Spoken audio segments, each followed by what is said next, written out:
When people were surveyed about the honesty and ethics of different professions, marketers and advertisers, not so good. We in this room were rated as honest by only 11% of the people, and the only consolation in this whole thing is the people who are in sales did even worse at 8%. And I'm guessing there's a few people who wear a couple hats here too, maybe a sales hat. The key factor is that most marketing money is wasted. You've seen all the stats. 95% of new products fail, 98% of direct mail gets no response at all, and you can go down the list of just about every marketing activity that you engage in, and you'll find that most of the money does not work. It doesn't result in a sale, a lead, or whatever the objective is.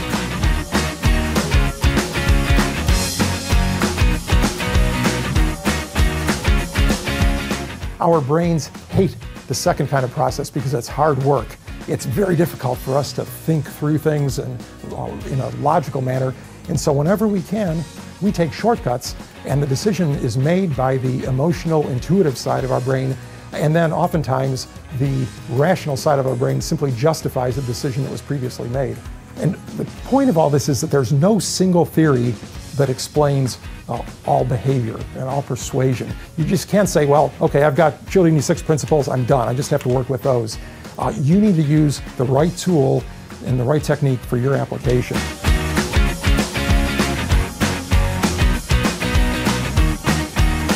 The problem with this kind of motivation is it costs money.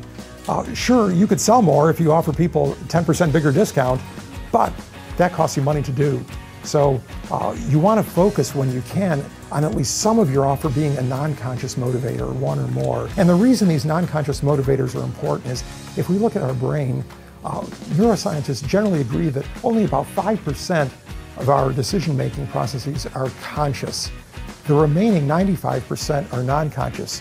So if you are only focused on features and benefits and very rational, logical selling points on your website, you're missing the opportunity to sell to the whole rest of your visitor's brain.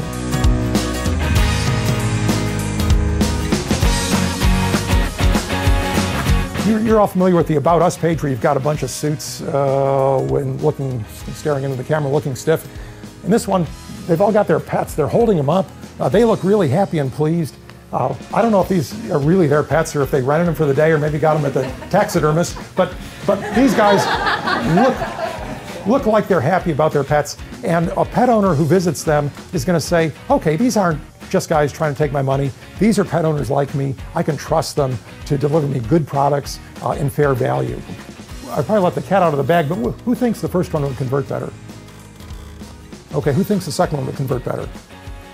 Okay, well, I managed to fool enough people. The shorter version converted about 15% better. So even though the other one had personalization, which is a powerful tool, and some additional reassurances, the easier to read one won out. Mobile is transforming business. Social media is creating this whole new, totally transparent world.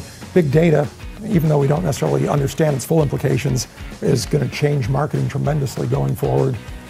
But the one thing that hasn't changed in 50,000 years is the human brain. That's the period that scientists call behavioral modernity.